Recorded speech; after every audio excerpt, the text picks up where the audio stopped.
Ciao, ciao. How you doing, my friend? How's it going? Good. How have you been? Good, good. Yeah, working really hard. We have been doing a lot of mini launches these past weeks with a few things. So we have Cool. been very busy with that. But yeah, no, all good. Spring starting off here on the southern hemisphere, Nice. right? So allergy seasons, but at the same time, I was actually Nice. kind of looking forward to some sun and some warmer days. Yeah. So Have can't you really complain. have you gone out for any cool adventures? Funny enough, I think kind of, but on the bike actually, because Ooh, been fun. riding more than running. I would say I did my first gravel race actually like a month ago. Nice. How did it Yeah. go? It went well, but as it was winter, and even though it wasn't expected to be this, it ended up raining the whole time, Mm. and it was very cold. And yeah, I mean, I have no issues running on the cold weather, but like riding your bike while being wet, it's just miserable, man. Yeah, it's different. It's a different thing, with the wind, Right. and Was also it muddy? being. It was muddy, but fortunately, it wasn't crazy muddy. At least for me, I think I was kind of at the front of the group, so the tracks were still kind of okay. So I wouldn't really say it was an issue.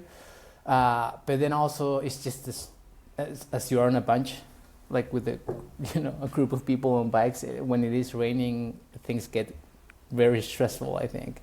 Yeah. So I was just remembering all of those stages that I saw from a Giro or a Tour. Whenever the bunch was out there for 5 hours on the rain, it's just not fun. Yeah. But then yeah, what else? Yeah, Can you you can do? relate to those cyclists for sure. Yeah, You feel I sorry mean, for them. we were going very slow in compared to them, but yeah, I mean, even though I was with the proper gearing and everything, hopefully the bike ended up working fine too, even though I destroyed everything after. But yeah, I think I had fun, but I wouldn't say I enjoyed at the moment. So yeah, but funny enough, I'm doing another one actually this weekend. So hopefully better weather, Oh, that's and awesome.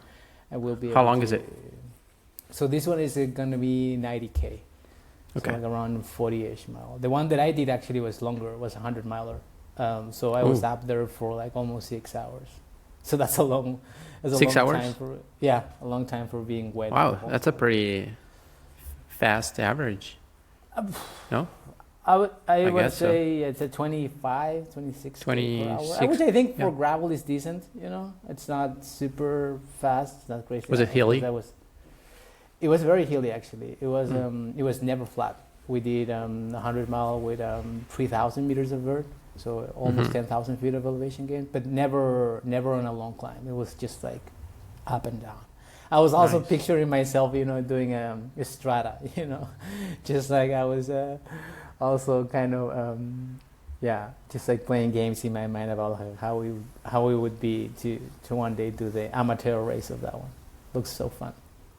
That's Uh, fun. Yeah. so yeah, getting back to your point, I've been doing some fun stuff, but yeah, I guess more on the bike. But that's also why I'm looking forward to the warmer weather, because I'm done with riding in the cold. It's just Yeah.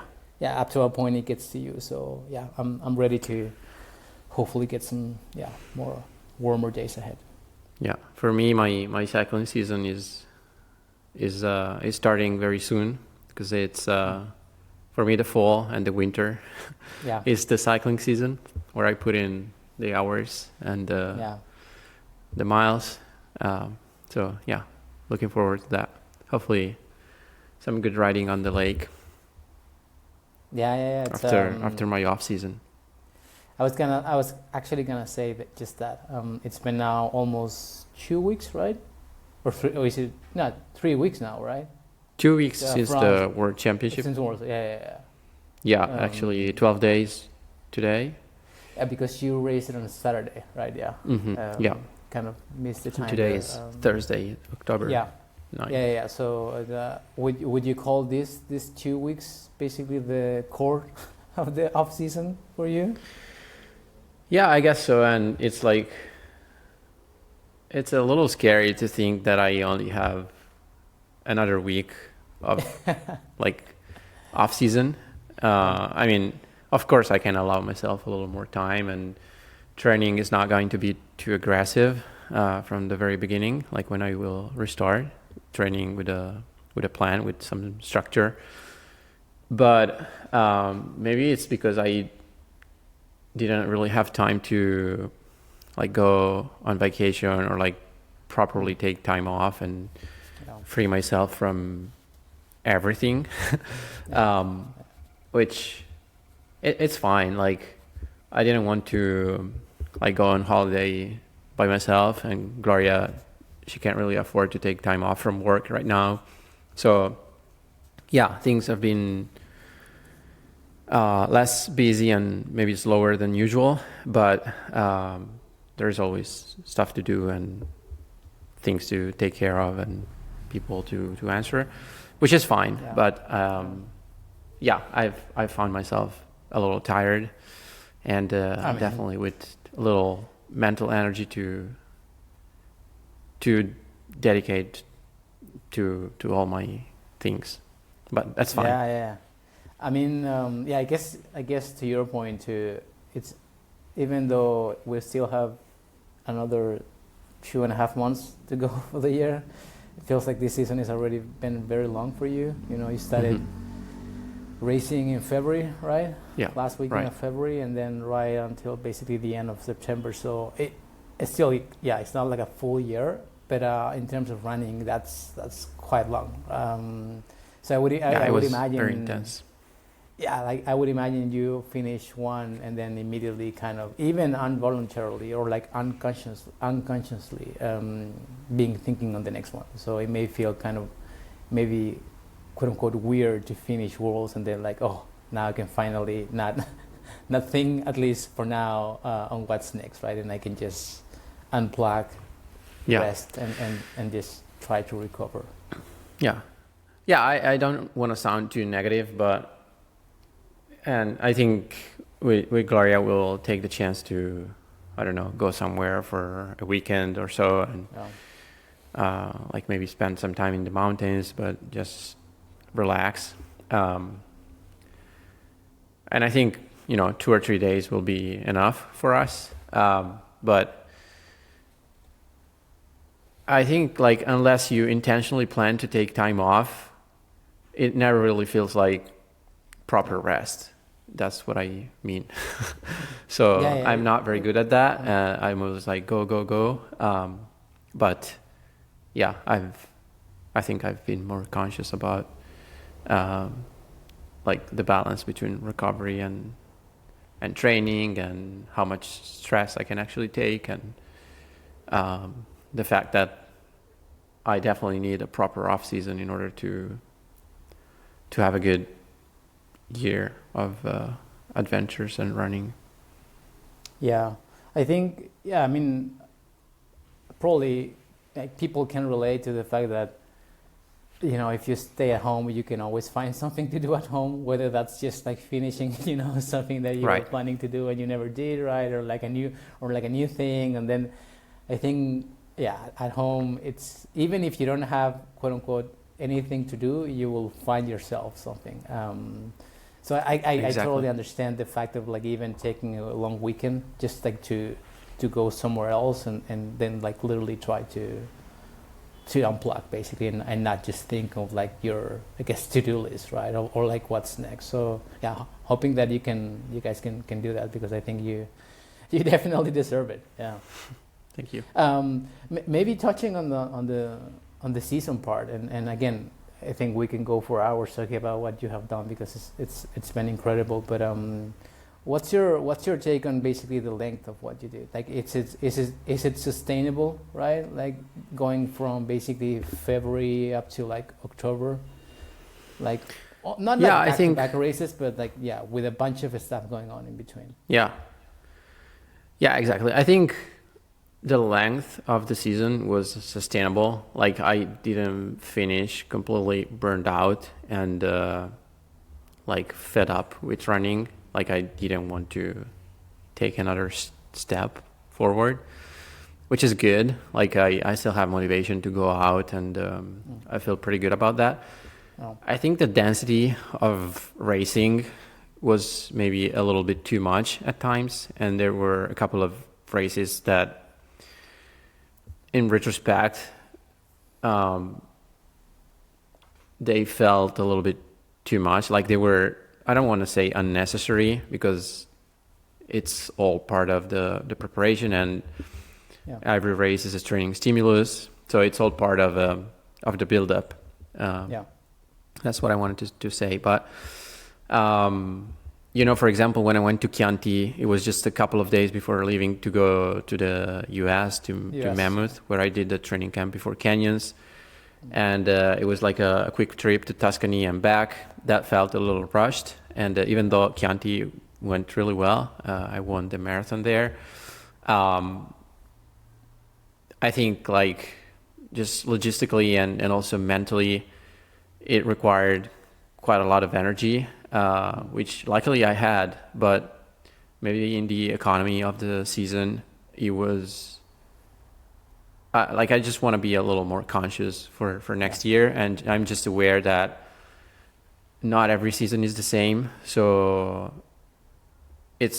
we're not machines, and it's okay to do maybe fewer races next year and to focus on, as my races have been getting longer, it's entirely natural that the density, like I'm not racing every other weekend like I maybe used to when I was doing like 20, 30, 40K races. I still like the balance between like long and short, and not to put like all my eggs in one basket. I would not feel very comfortable doing, only 2 races in a year. And also because I love competing, and it's fun to race. But I think finding the right balance between how much you can actually take and like the motivation to race, because mentally and physically, of course, it's super hard. Like it's draining because like you're suffering a lot, and it requires a lot of planning and traveling. So it's very stressful, and it's also very rewarding, but there needs to be a balance in between the two things. So I think this is very relatable. Like there's no obligation to race. You can just train, and that's fine. And you should just pick goals that actually inspire you and motivate you to do the work, and just be mindful about how much travel and stress you can actually take, because racing is fun, but it's also a lot of work and logistics, planning, logistics, and like people around you too, and your support group. I think I think it's good to acknowledge too that maybe this is quote unquote your first real season doing mostly ultras. So I think you actually did a pretty good job nailing the balance, even though of course you are now in retrospect maybe thinking that you could have maybe potentially changed a few stuff. I think the fact that you mentioned that you finished Worlds a few weeks ago, and you finished not completely spent, like meaning like you could, I mean, if you needed to do another one, maybe like a short one or whatever, like you could have done. I think I could.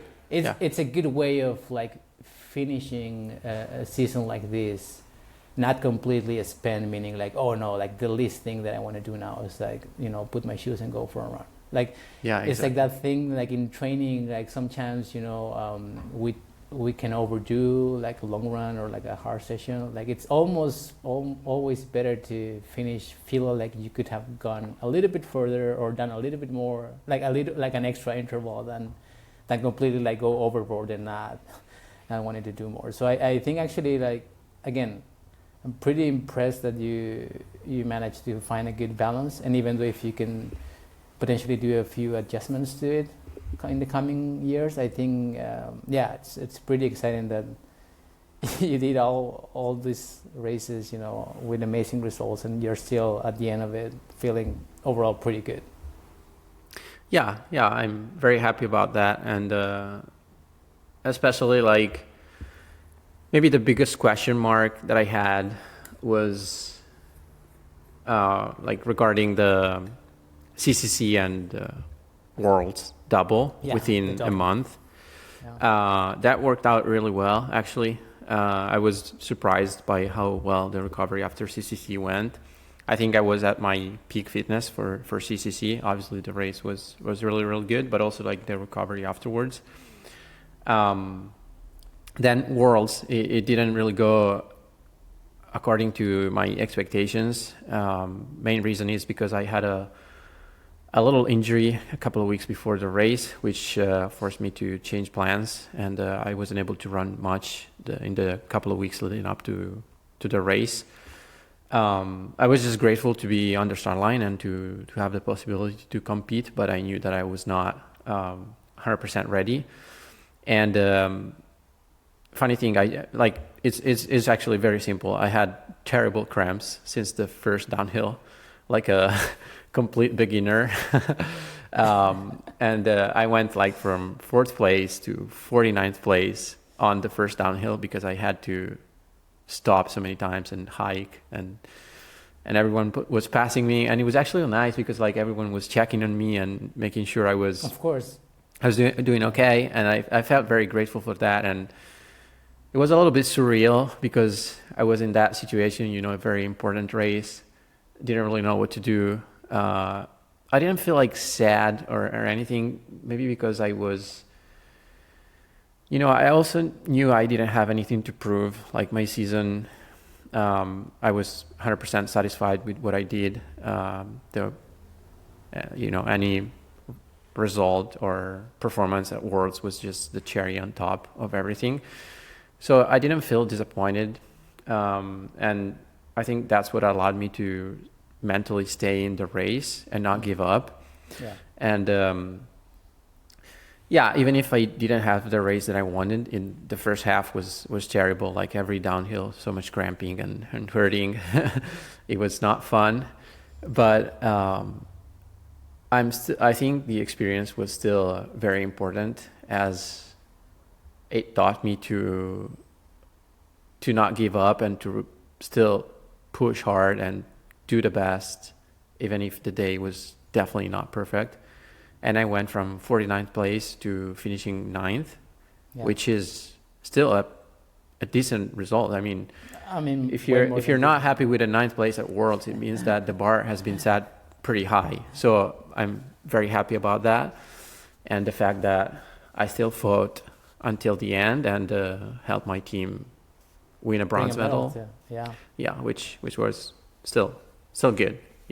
I think on a good day I could have fought for the podium, and maybe I could have challenged Jim a little bit, but that will be for next time. So not a fairy tale ending to my season, but still lots of reasons to be grateful for. But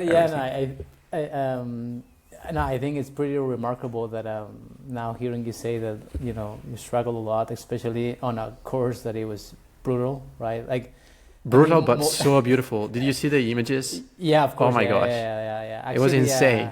Like the beauty of their course, the aesthetics of the valleys and ridges. Oh my gosh.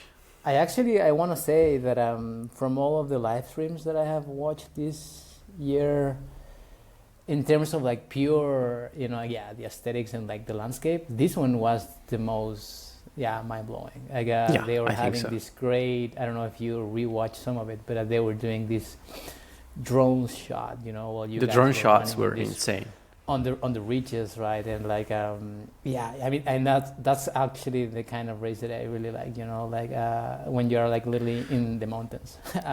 You need to go to that race because it's I think it's a course that you would enjoy, knowing that you like sky running, and that felt like a 80-kilometer long sky race to me. Yeah. No, that was a lot of fun. Not my best terrain, but a lot of fun. No, but that was my point. I've read and heard many people say that the course was brutal. Like basically, it got you on the edge the whole time. So you struggling so much, at the beginning, but being able to just like again stay in the game, and then just like be patient, right? And then just like do your thing. And again, finishing top 10 in a field like, what we had at Worlds, it's unbelievable. It's yeah, maybe of course in retrospect you would have liked to be higher, but then again, considering everything that you have done and the struggles of that day, a 9th place for me feels very, very solid. Yeah, yes, that's definitely true. And I was running with Adam Peterman and Vincent Bouillard. I mean, not completely unknown athletes. For sure, yeah. So still pretty good. Teammates, and I was. And it was also a lot of fun to pass a lot of athletes, which doesn't happen that often, because like when you're leading or fighting for the podium, you might be passing 3 or 4 athletes in the whole race, but not 40 athletes like it happened to me. For sure. And and everyone was like seeing me on the climbs, and then I was getting dropped on the downhills, and then I would catch up again. So I would say, we're so back, like every time I was passing, and that was so much fun. That's great. I was I caught up with Vincent after, maybe like 6 or 7 hours. I hadn't seen him, and he was probably very surprised. And I went, oh, we're so back on the very last climb. There are a couple of great pictures of you guys at the finish line. I'm guessing that you have seen that. So I imagine, it was great catching up with him and finishing very strong at the end. Great human. I was gonna ask, like, go ahead maybe. I just wanted to add something about that I maybe learned from the experience, more from a preparation standpoint. So I mentioned that I had a little injury a couple of weeks before the race. It was like after a long run that I did, I started feeling some pain at my glutes, and it turned out to be a little injury, which I was dealing with my physio and orthopedic. I did a scan, which showed that it was nothing serious, but it was necessary to take a week off from running, basically. So I transitioned to cycling to, stay active and keep up some fitness. I knew that I was not worried for the race because the work was done, and I was, getting to the taper. But I think in retrospect, I made a mistake to do maybe too much cycling. And it's also crazy how quickly you lose the adaptations, like in the quads for the downhill, because like the eccentric load of a steep downhill that it puts on your quads is very intense. Like is also very quick to lose, and that was my problem during the race. Like I had terrible cramps at my quads, so. I'm not sure what the solution would be. In retrospect, maybe I would have done a little less cycling and a little more rest. But it's all learning. And maybe this is something that it might be useful for, people who have a little, who have a little problem, when you're getting to the race or you're close to the taper. And of course, it's not the end of the world, but like making good decisions is still important. I think maybe on a different course, let's say like a more runnable or quote unquote easy, you could have gotten away with this one, but like I guess with the steepness of these downhills and then the rocky, it's just like it was already very demanding if you were already at 100%. So I guess it may be related to that too. Like this was something very specific, and also, as you have mentioned, right, this is not your normal type of race. So even though, of course, you're a very strong runner, a strong descender, you have your Italian teammate, right, Minoggio, and that guy, has been running on this kind of trains like for years now. So I'm sure that he was just feeling like at home. Bumping down this hill. So is an animal. I think it's just like it takes time, right? And you can be as strong as you want, like aerobically or fitness wise, but that doesn't mean that you'll be able to crash, like especially like a long course like this. Maybe on a, let's say like a 30K or even maybe up to a marathon, you could have just like suffer through. But like when we're talking about like a 10-hour race, more or less, like these things catch up to you, right? I think so. Yeah. And maybe it's just me. I don't know. That's what it was meant to be. But yeah, it's also a good lesson for next time. If I have a little injury or something close to a race, let it rest. Yeah, might let it rest a little more. Or I'm not sure honestly what I could have done differently, but I knew that there could be potentially some issues. And unfortunately I had, but it's okay. I wanted to point out too that from people doing the double, right? Because we have the group of people who did the double with like OCC plus another one, which we have Jim, of course, and the example of it. But Jim was by far the most successful. Yeah, right. 2 wins. I mean, so can't get much better than that. Yeah. But then from all of the group doing CCC and the long, you were the highest one, like if you combine both, right? Yes, I think so. So David Sinclair raced the short trail, as well as Eli Hemming. Yeah. Drew Ullman didn't race at Worlds. He was, of course, on the podium of CCC. And among the women, Sylvia Norskar was second at CCC and 14th, I think, in the long trail at Worlds. Yeah. Martina Mlinarczyk, actually, she won the CCC, and she ended up dropping out from the classic mountain race that she was signed up to. I heard. Yeah, right. I think she fell or something. Like she had some issues during the race because I think she was feeling wasn't good the WASP and thing? Pretty fit. No, the WASP thing actually happened in the short trail, and that was what forced Judith Reeder to drop out. Right. Yeah. That was very, very unfortunate. Very sad to see. Yeah, because I think Judith, she could have been a podium contender for sure. Probably not. She was not going to be able to challenge Tove. I think no one could have. No one, untouchable. I think that was completely I wanted to touch insane. on it a little. Too. But just like to wrap up the double thing. And I think it's, again, pretty remarkable that you were able to, of course, win CCC and then being able to have a strong comeback on race day, right? Coming from 40 plus to a top 10, it's again super, super strong. Especially again considering that this is not your kind of terrain, right? So I think you should be super proud of it. And thank you. Maybe and before we jump into like the other aspects of Worlds, I wanted to ask, how is that like during race? Like, are you hearing?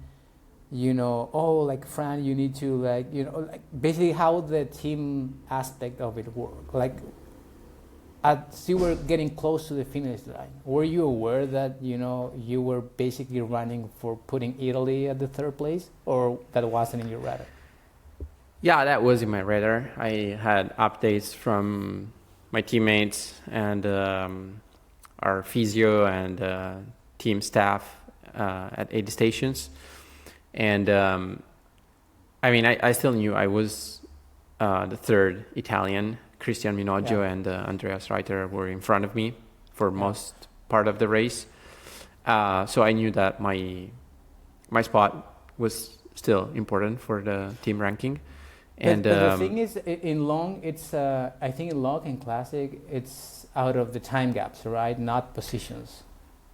In the trail races, it's the ranking is, it depends on the finishing time of the top 3 athletes of each team. And in the mountain races, it depends on the ranking. The placing. The ranking. The placing. Okay. So that's, basically, the like difference. every minute can count, basically. Every minute Because counts. yeah, Yep. and depending on where you are in the rankings, like yeah, if you're able to just like yeah finish ahead of whoever was fighting with Italy, you Mhm. could potentially have miss that bronze. Yeah. Yeah. So like at the last aid station at kilometer 63, 64, everyone was telling me to go for it, to push hard, because we were making up a lot of ground on Team USA. I had just passed Zach Miller and I was catching up with Adam Peterman. And at that point, Andreas was still in front of me. Then I think he had a pretty rough couple of hours when he finished the race, and we dropped back a little bit in the team ranking. But yeah, it was still important to give everything until the end to keep the spot on the podium. France won, of course, Yeah, because they had a second. Benjamin Rubiol and Louison Coiffé on the podium, and also Vincent Bouillard in 10th. So 3 athletes in the top 10. Pretty good. Yeah. So yeah, I think this only happens like every 2 years, right? Like you get to basically run hard for your country. So okay, so because in my mind I was like, I'm not sure if these guys get any real insights into like how important it is to like really fight until the end, right? Yeah, it's important. It was not like, I wouldn't say it was my only motivation, because my main motivation to continue was just because I could. I knew that like health-wise I was fine, like I was not gonna get injured. Yeah. It was just a matter of motivation, and I don't like to give up. I wanted to prove myself that I could still run my own race, even without a perfect day.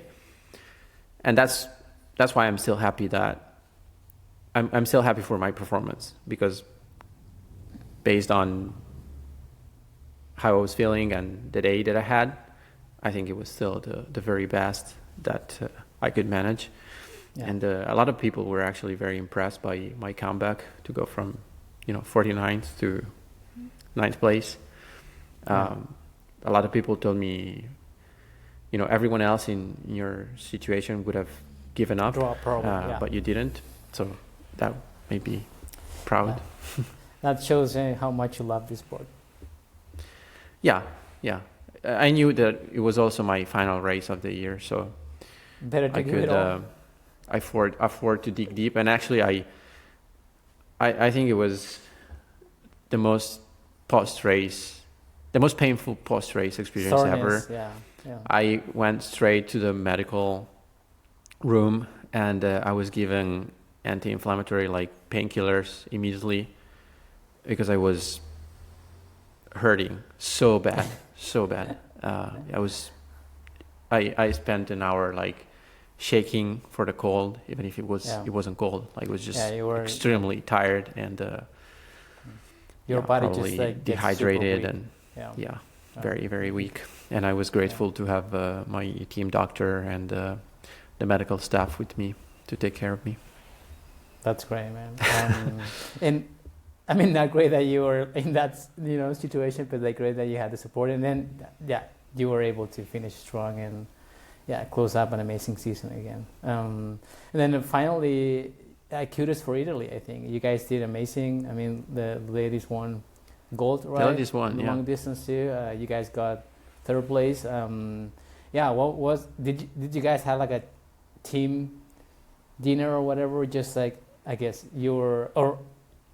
my question is like, how you guys, what's your takeaways from World as a country, and like if you were satisfied as a whole as a team, just like also being aware that France is always very strong.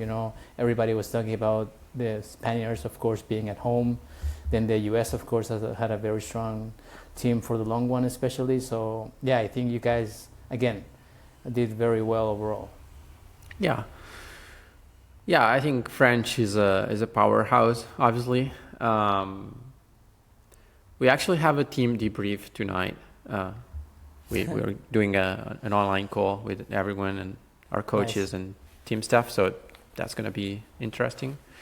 Um, we didn't have a proper like closing ceremony, um, although there were like the awards ceremony.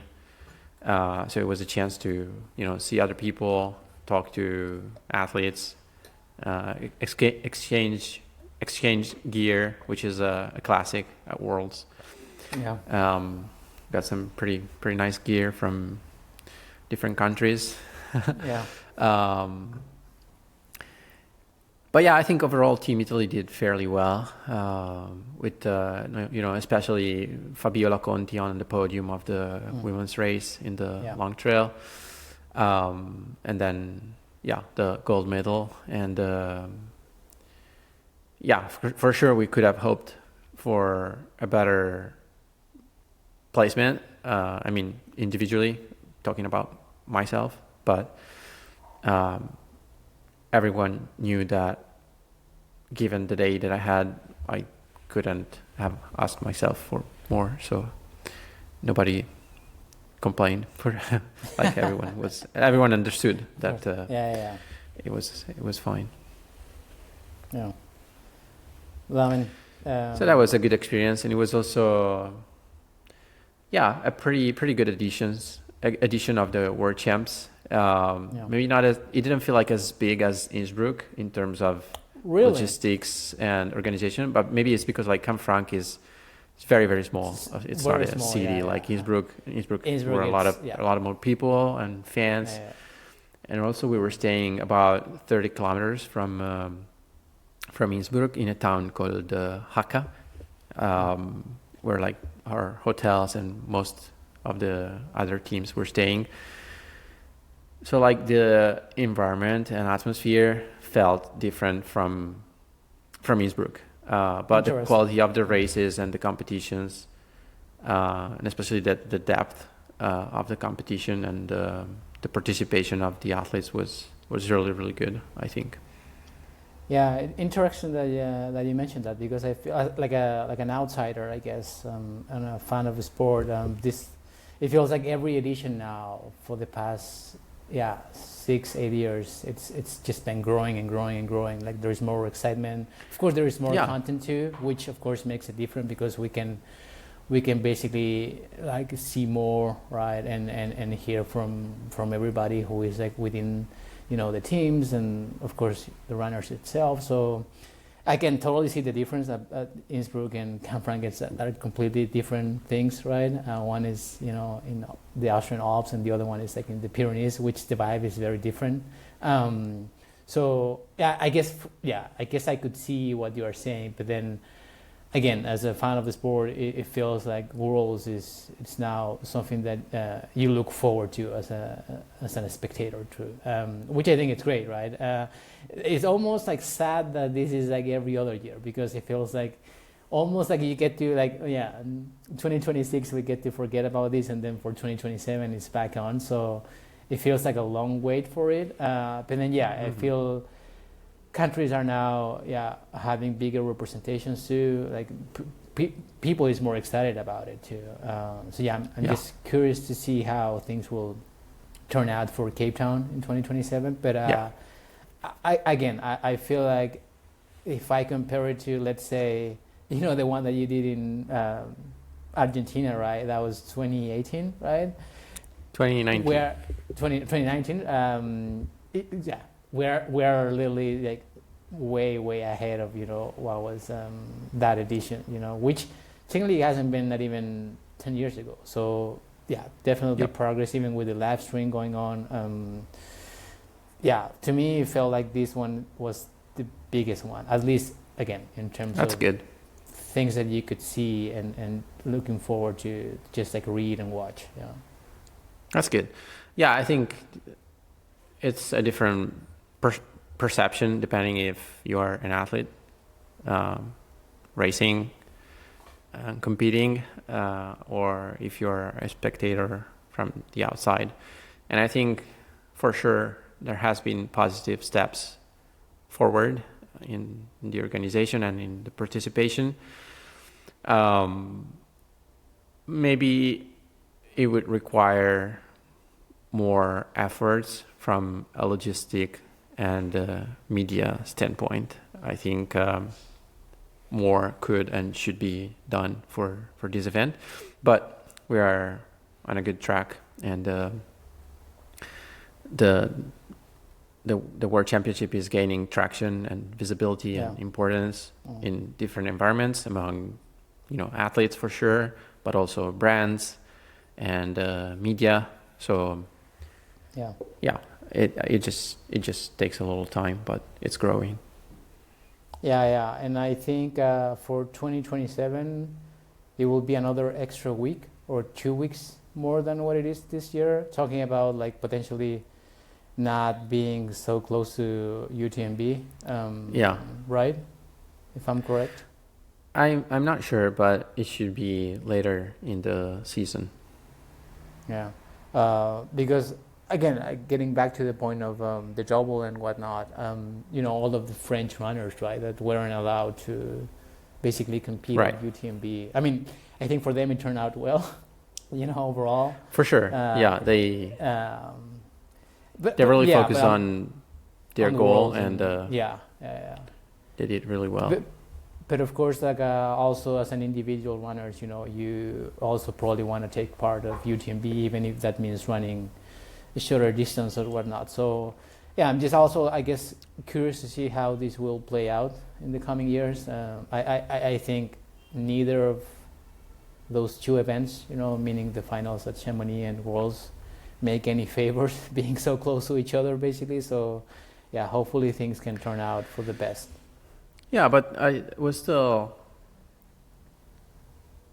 rather surprised. Maybe I didn't expect that. I mean, for sure, both races, both UTMB and Worlds, were a little affected by how close they were in the calendar. But I think I expected more athletes, or like both races not being as competitive as they actually were. So I don't know how about you, but there's always going to be some overlaps, and one could argue that even Western States is kind of close to UTMB, and the double is very tricky, which is okay. I mean, athletes need to be wise and need to choose. You cannot do everything. No, I think that's fair, right? And I also wonder, like, if I do the parallel with like the cycling worlds, right, which happens every year, and like normally you take, of course, some like a course that represents normally like the more climber type of things, but like back in the day, not so long ago, there were like worlds that were won by sprinters, right? Like Peter Sagan won like back to back like 3 years, and not to get super specific, but I'm just mentioning that because it feels like the trail world, it's so different, right? Of course, now we have the different distances, and like that's why I think overall the uphill, the classic, the long, and everything, it's pretty much now settled into those groups, right? Which I think it's pretty clear what each discipline means. It's like I can try to explain this to my mom and she will get it, right? But then the thing is like the course itself, right? Like something like Canfranc, it may be very different from, let's say, sometime in the future they do it in the US, right? Like it may suit some runners more than others, and I think, of course, not to say that even like taking your example, like if you set the purpose of getting stronger at a certain type of event, you could potentially do it, right? But I'm just wondering, like, if in the future, as they change, the type of course, that will influence the kind of runner that we will see competing there. Yeah, that's a good point, and I think it would be very interesting to have different editions of the World Champs on different types of course. The last 2 editions were very tough from lots of elevation, lots of steep elevation, climbs, pretty steep and technical terrain, courses, especially Canfranc.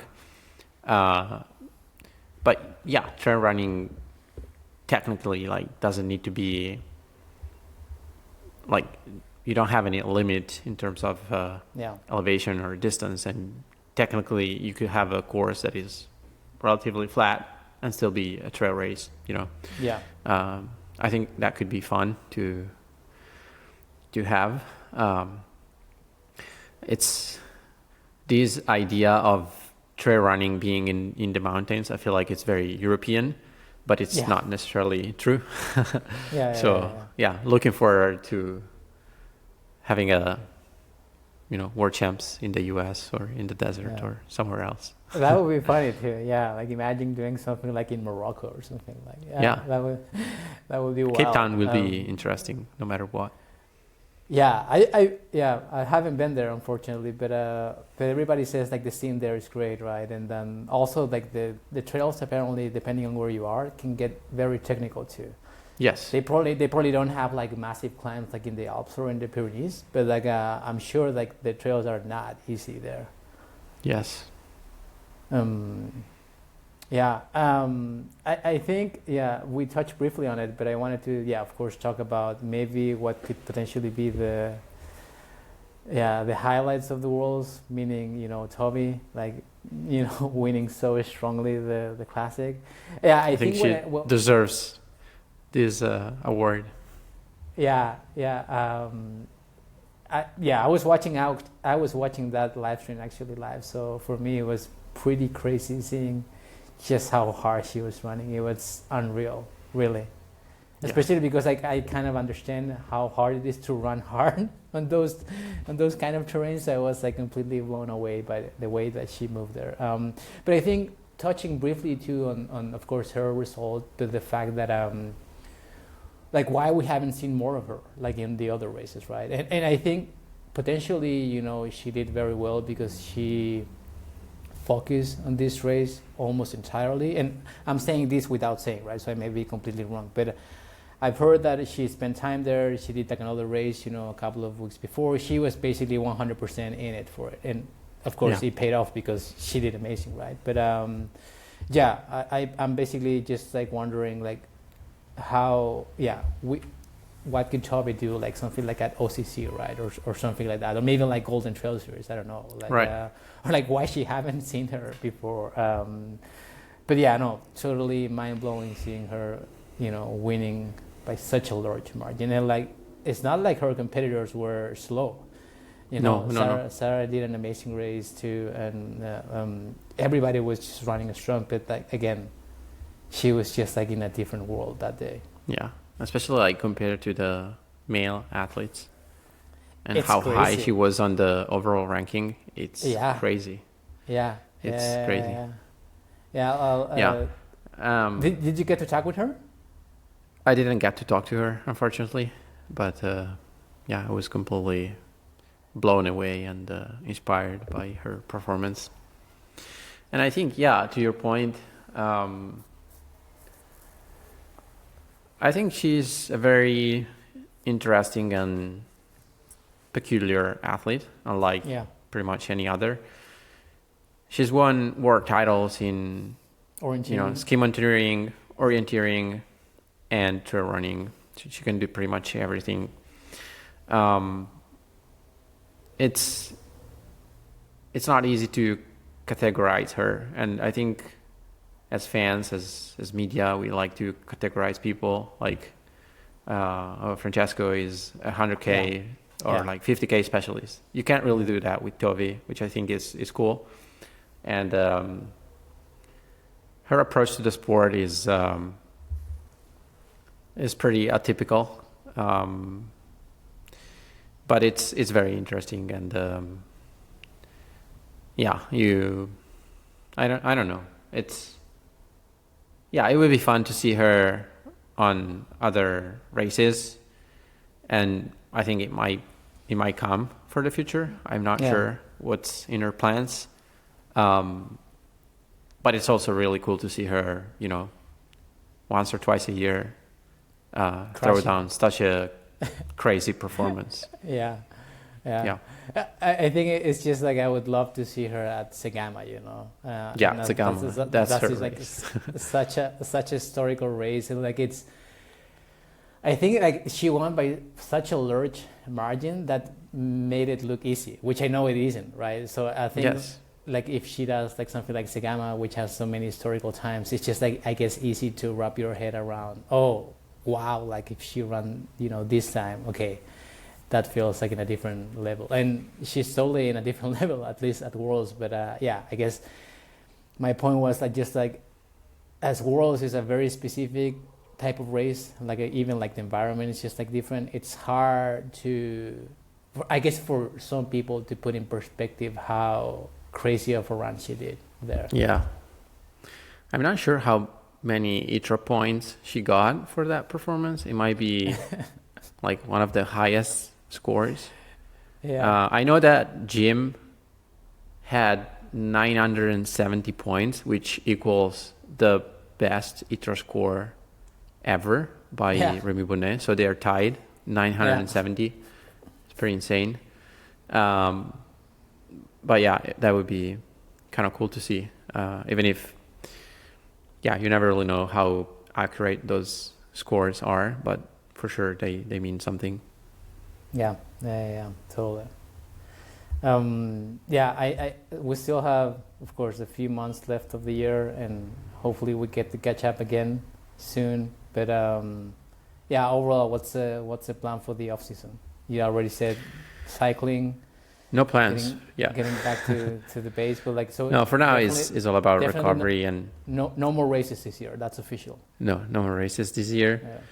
For now, just recovering, resting. I have a few trips coming up. Traveling to Berlin next week for Hoka, and nice. Yeah, I have a few talks scheduled, different events and some races. Some media stuff, some work, hopefully some relax. And then, I think by the end of the month or so, I will be getting back to my normal training schedule without, putting myself pressure to do too much too soon. But I think I will enjoy getting back to a more structured routine of training, resting, working, and everything. Because that's what I like. That's why I enjoy. And then we'll see. There is Western States on the horizon for sure. Yeah. Which we talked about already. I accepted the golden ticket. Yeah, which we're very excited about. Yeah, I think that's very exciting, and at some point I will sit down with my coach and translate the dream into a proper training plan. Yeah, action like a roadmap, plan of action. Yeah, roadmap. Yeah, no, it's again very excited. Like actually, we can't wait already for 2026, right? But still lots of races. This weekend is the Golden Trail Series final. Very exciting to watch, and then I think Templier is next week. Yeah, and then there's still JFK, Reunion, Diagonal de Fou, and we have Kodiak Cape Town. Kodiak happening. Kodiak is a major. UTMB major. UTCT too, of course. And then we basically skip forward to Tarawera, kind of the big opener, and with the Black Canyons and whatnot. So finally, I just wanted to plug your latest video. I was watching last night. You watched it? The CCC one. Yeah. Did you enjoy it? Yeah.